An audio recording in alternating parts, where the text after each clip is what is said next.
जय हिंद दोस्तों। आज हम लोग प्रीवियस ईयर का क्वेश्चन देखने जा रहे हैं। अप्लाइड फिजिक्स 1 आज हम लोग देखने जा रहे हैं। इसमें देख सकते हैं आप लोग, ये 3 आवर का एग्ज़ाम होता है और इसका कोड क्या है कि 2001102 होता है।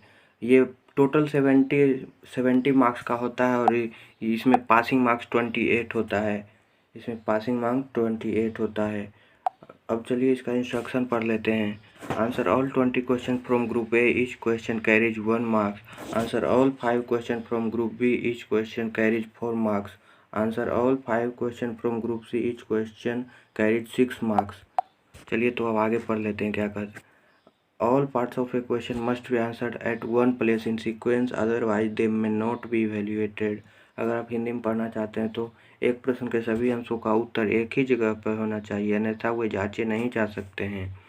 The figure in right hand margin indicate marks.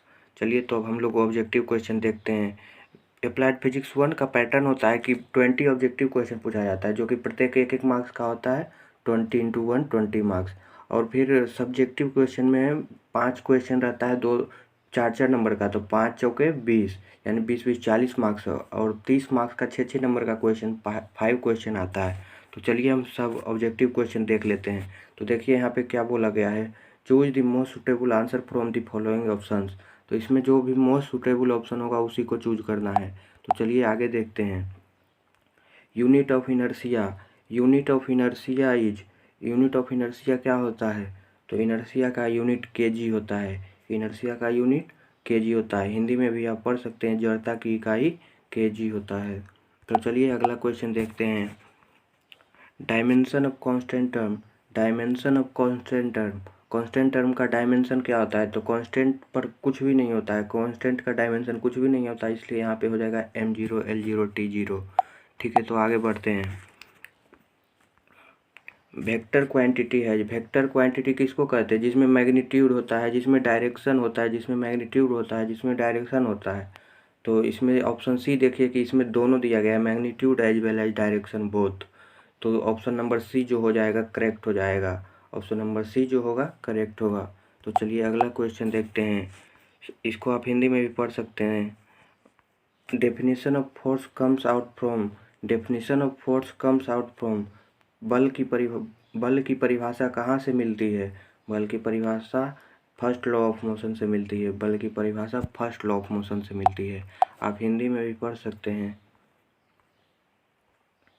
अब यहाँ पे देखिए, the formula of impulse is, impulse का फॉर्मूला क्या होता है? इम्पल्स पहले होता क्या है कि स्मॉल टाइम ऑफ इंटरवल में जो फोर्स किसी बॉडी पे एक्ट करता है, तो दोनों के प्रोडक्ट को ही इम्पल्स कहा जाता है। तो यहाँ पे देखिए क्या है, ए नंबर ऑप्शन में क्या है, force multiplied by small interval of time. तो यही हमारा सही जवाब है, force into small interval of time. चलिए अगला क्वेश्चन देखते हैं, आप हिंदी में भी देख सकते हैं। Which is the correct relation? इसमें देखिए कौन सा रिलेशन जो है सही है। भी यहाँ पे ये W नहीं है, W यहाँ पे गलती से लिखा गया, ये ओमेगा है, क्योंकि ग्रीक वर्ड जो है बहुत सारा कीबोर्ड में नहीं मिल पाता है, इसलिए यहाँ प्रिंटिंग में W लिख दिया गया है। तो देखिए W आप जानते होंगे कि V बराबर ओमेगा इंटू आर होता है, तो omega is equals to V upon R होगा। यहाँ पे देखिए omega is equal to V upon R, ये वाला ऑप्शन। तो चलिए अब अगला क्वेश्चन देखते हैं। When a body moves on circular path, the value of centrifugal acceleration is, क्या कह रहा है? When a body moves on circular path, the value of centrifugal acceleration is, आप जानते होंगे कि सेंट्रीपिटल का क्या होता है, A बराबर v² एक्सलेशन। तो सेंट्रीफ्यूगल का भी क्या हो जाएगा, यही हो जाएगा, A बराबर v²/r। तो यहाँ पे देखिए कौन सा है, A बराबर v² upon r, option number ए सही हो गया। आप हिंदी में चाहें तो हिंदी में भी पढ़ सकते हैं। चलिए हम अगला क्वेश्चन देखते हैं। A body moves on circular path from a fixed point and after completion of a circle reaches the same point. A body moves on circular path from a fixed point and after completion of a circle reaches the same point. Then the work done is, जैसे कि आप समझ सकते हैं कि एक circle पे एक बॉडी मूव कर रहा है, मान लीजिए यहाँ से चलना शुरू किया और ये मूव करते हुए फिर यहीं पहुँच गया, तो इसका आप डिस्प्लेसमेंट देख सकते हैं 0, इसका विस्थापन 0 हुआ। विस्थापन 0 होगा तो work done is equals to होता है F इंटू एस। यहाँ पे जब S 0 है तो वर्क भी 0 हो जाएगा। तो चलिए हम अगला क्वेश्चन देखते हैं। लुब्रिकेंट क्या करता है? लुब्रिकेंट आप देखे होंगे कहीं पे, जैसे कि ग्रीस वगैरह लगा करके फ्रिक्शन को कम किया जाता है, यानी कि घर्षण को कम किया जाता है। तो यहाँ पे देखिए कौन सा ऑप्शन सही हो जाएगा। यहाँ पे ऑप्शन ये हो जाएगा, डिक्रीजेज दी फ्रिक्शन। डिक्रीजेज दी फ्रिक्शन आप हिंदी में भी पढ़ सकते हैं। स्नेहक क्या करता है? घर्षण को घटाता है। चलिए तो अगला क्वेश्चन देखते हैं। The formula of power is, power का फॉर्मूला क्या होता है?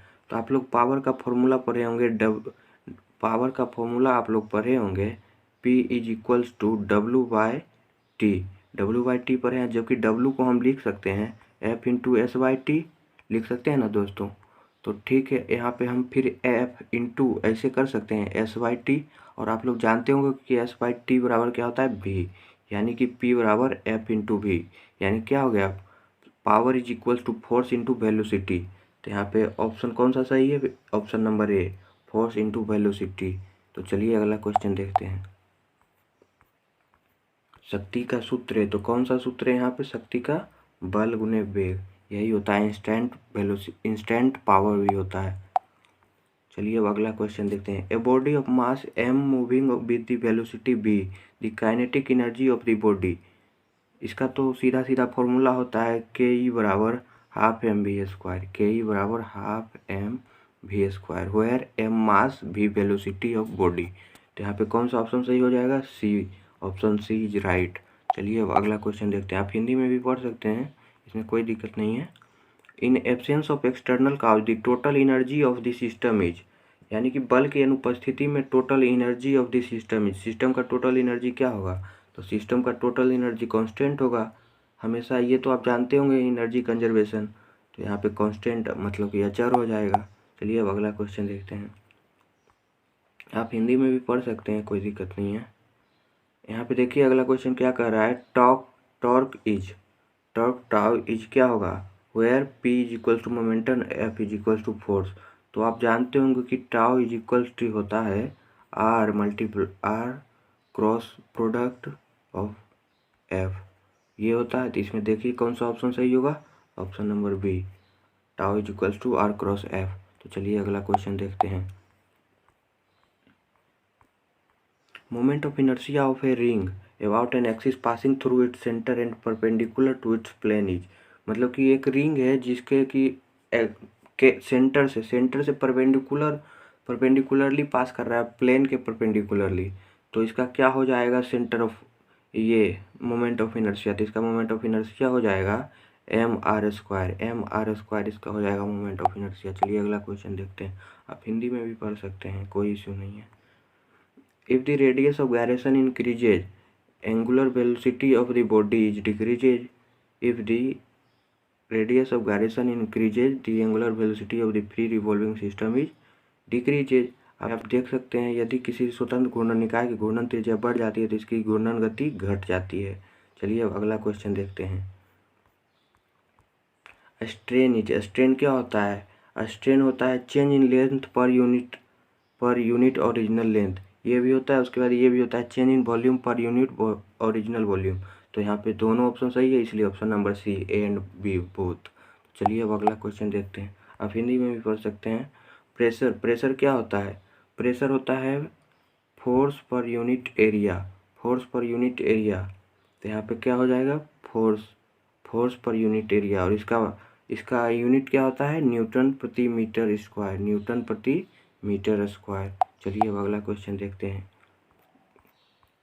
Cohesive force is greater, cohesive force किस में ज़्यादा होता है? तो मर्क्यूरी में, क्योंकि आप देखते होंगे कहीं पे भी मरकरी रखा जाता है तो वो उसमें चिपकता नहीं है, क्योंकि उसके बीच कोहेसिव फोर्स बहुत ज़्यादा होता है। चलिए तो अब अगला क्वेश्चन देखते हैं। In conduction heat transmitted by the process, conduction में हीट ट्रांसमिटेड किस विधि से कैसे होता है? तो यहाँ पे देखिए displacement of the particle of medium. तो displacement of the particle of medium यानी मीडियम पार्टिकल माध्यम के कणों का विस्थापन से। तो माध्यम का कण तो इसमें विस्थापित नहीं होता है, इसमें क्या होता है कि particle remains the same place and heat transmitted. मान लीजिए कि ये एक कोई मतलब कि मेटल है जिसमें कि ये उसका पार्टिकल है, तो इसमें कंडक्शन के द्वारा क्या होता है कि इसमें एनर्जी अगर आया तो ये अपने स्थान पे ही रहेगा पार्टिकल, और ये एनर्जी को इसमें ट्रांसमिट कर देगा, फिर ये एनर्जी को इसमें ट्रांसमिट कर देगा, और इस प्रकार से सभी जो पार्टिकल हैं वो सेम सेम पोजीशन पे ही रहते हैं, बट एनर्जी यहाँ से यहाँ पहुँच जाता है। इसी तरह से इसमें होता है कंडक्शन में। और क्या कहते हैं, कन्वेक्शन में क्या होता है कि यहाँ पर से ये पार्टिकल में अगर एनर्जी मिला, वो अपने से चल कर यहाँ पहुँच गया, और फिर अगला कण यहाँ आया, फिर वो लेकर के एनर्जी दूसरा पोजीशन पे जाता है। और कन्वेक्शन और क्या कहते हैं उसमें रेडिएशन में क्या होता है कि ये डायरेक्ट, इसमें मीडियम का ज़रूरत ही नहीं पड़ता है, हीट डायरेक्ट ट्रांसफ़र होता है एक जगह से दूसरा जगह तक। तो चलिए हम अगला देखते हैं। तो इसमें कौन सा ऑप्शन सही हो जाएगा, particle remains the same place and heat energy transmitted. आप इसका हिंदी भी पढ़ सकते हैं। Specific heat capacity is greater for, specific heat capacity किस में ज़्यादा होता है, तो स्पेसिफिक हीट कैपेसिटी यहाँ पे वाटर में ज़्यादा होता है। आप जानते ही होंगे वाटर में सबसे ज़्यादा स्पेसिफिक हीट कैपेसिटी होता है। चलिए, और 20 ऑब्जेक्टिव क्वेश्चन तो ख़त्म हो गया। अब 5 सब्जेक्टिव क्वेश्चन देख लेते हैं, 4 मार्क्स का, ग्रुप बी का सभी क्वेश्चन। यहाँ पे देखिए और आंसर और 5 question. What are the limitations of dimension. First question क्या है 2 नंबर का, what are the limitations of dimension. आपको बीमा की सीमाएं क्या है, इसका और में क्या है वो देखते हैं।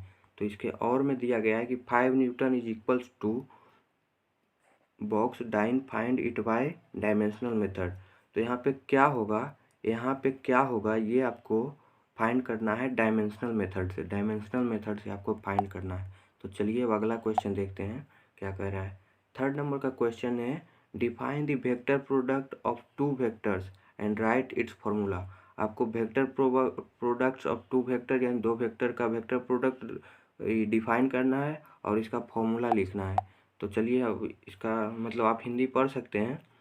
और यहाँ पे देखिए क्या है, इसके और में क्या क्वेश्चन दिया गया है, define angular acceleration, define angular acceleration and right the formula for the angle subscribe in t second when the initial angular velocity is w0 and in angular acceleration is alpha. ये सब दिया गया है, तो आपको फाइंड करना है describe angle subscribed. तो आप हिंदी में भी पढ़ सकते हैं। और 4 नंबर का क्वेश्चन देखिए क्या है, right the conservation of energy, what is the relation between joule and अर्ग। जूल और अर्ग में रिलेशन भी दिखाना है और कंजर्वेशन ऑफ एनर्जी को भी लिखना है। ये भी 4 मार्क्स का है, आप देख सकते हैं। चलिए तो अब अगला इसका और में क्या क्वेश्चन दिया गया है, a body of mass m is placed on an inclined surface of inclination theta with horizontal under direction of horizontal force F, it travels A distance s on inclined surface, what amount of work done. यानी कि work done निकालना है। तो आप कर लीजिएगा। यहाँ पे देखिए हिंदी में भी आप पढ़ सकते हैं। यहाँ पे देखिए क्या कर रहा है, define cohesive and adhesive force with an example each. मतलब दोनों को डिफाइन करना है, उसके बाद दोनों का एक एक एग्जाम्पल भी देना है। आप हिंदी में भी पढ़ सकते हैं। अब यहाँ पे इसका और में क्या है, define streamline flow and turbulent flow. यानी कि ये धारा रेखीय प्रवाह एवं विक्षुब्ध प्रवाह को परिभाषित करें।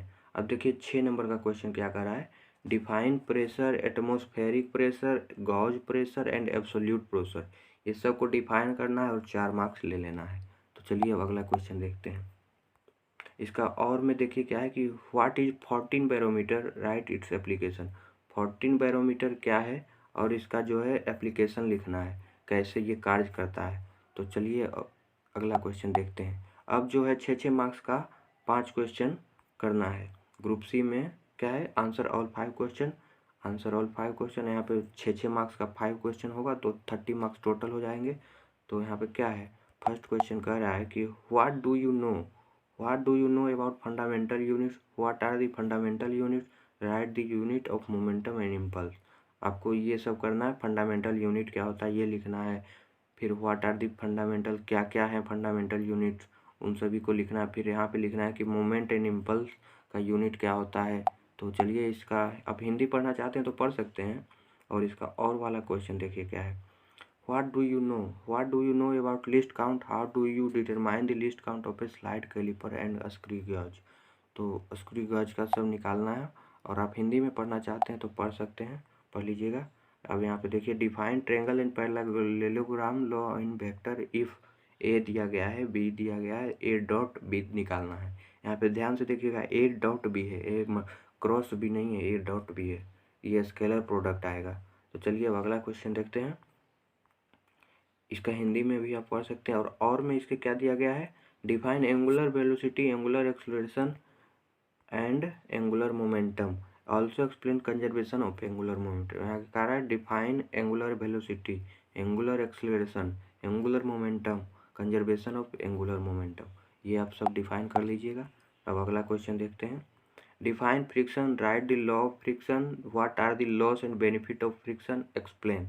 मतलब कि आपको फ्रिक्शन क्या होता है ये पहले डिफाइन कर देना है, फिर फ्रिक्शन का लॉ क्या क्या होता है, फ्रिक्शन के नियम क्या क्या होते हैं वो करना है, फिर क्या क्या लाभ और हानि है फ्रिक्शन से, ये सब एक्सप्लेन करना है और 6 मार्क्स ले लेना है। तो चलिए अब अगला क्वेश्चन देखते हैं। आप हिंदी में भी पढ़ सकते हैं। इसके और में देखिए क्या क्वेश्चन दिया गया है। A body of mass M placed on inclined rough surface having inclination theta with horizon, body is just a position of slide, what are the forces act to balance it. मतलब कि M द्रव्यमान का एक पिंड क्षैतिज के साथ theta कोण से जो कि तल पर संतुलित है, तल रुक्ष है एवं पिंड ठीक चलने की स्थिति में, तो इस पर लगने वाले संतुलन बलों के लिखे, यानी लिमिटिंग फ्रिक्शन होने वाला है। अब यहाँ पे देखिए 10 नंबर क्या है। What is the effect of impurities and temperature on surface tension, also explain how do they effect. मतलब कि आपको ये इम्प्यूरिटीज और टेम्परेचर का क्या प्रभाव पड़ता है सरफेस टेंशन में, ये लिखना है, और फिर कैसे इफेक्ट पड़ता है ये भी लिखना है, दोनों लिखना है। आप लिखिए और 6 मार्क्स ले लीजिए। यहाँ पे देखिए क्या पृष्ठ तनाव पर तापमान एवं औषधियों का क्या प्रभाव, कैसे प्रभाव पड़ता है समझाएं। तो आप ये समझाइए और फिर 6 मार्क्स। अगर वो नहीं हो रहा है क्वेश्चन तो उसका और वाला कर सकते हैं। तो यहाँ पे क्या कह रहा है, define coefficient of viscosity, terminal velocity, Stokes law, ये तीनों को डिफाइन कीजिए, फिर हो गया आपका ये क्वेश्चन सॉल्व। अब अगला क्वेश्चन देखिए। Define coefficient of expansion, right there relative formulas and what is the relation among them, right. तो आपको डिफाइन सबसे पहले करना है कोफिशिएंट ऑफ एक्सपेंशन, उसके बाद लिखना है रिलेटिव, उसके रिलेटिव फॉर्मूला, और फिर क्या होता है रिलेशन एमंग देम, राइट। मतलब कि वो सारे जो कोफिशिएंट ऑफ एक्सपेंशन होंगे उनके बीच में रिलेशन क्या होता है, ये सब डिफाइन कर देना है। अब चलिए और में इसका क्या क्वेश्चन दिया है, what are the types of propagation of heat, explain with at least one example. तो प्रोपेगेशन ऑफ हीट, हीट किस किस विधि से मतलब कि संचरण करता है, तो इसका मुख्यतः 3 विधि है, कंडक्शन, कन्वेक्शन एंड रेडिएशन। तो इस ये तीनों विधि में किसी एक को एक्सप्लेन कर देना है। चलिए तो अब आगे देखते हैं क्या है। चलिए तो दोस्तों अब तो सारा का सारा क्वेश्चन ख़त्म हो गया है, गए होंगे कि क्या क्या क्वेश्चन पूछा जाता है। अगर यदि आपको ये वीडियो अच्छा लगा है तो लाइक कर सकते हैं, नहीं तो आप कोई सजेशन देना हो तो कमेंट बॉक्स में भी दे सकते हैं। तो चलिए दोस्तों धन्यवाद, थैंक्स फॉर वॉचिंग, जय हिंद।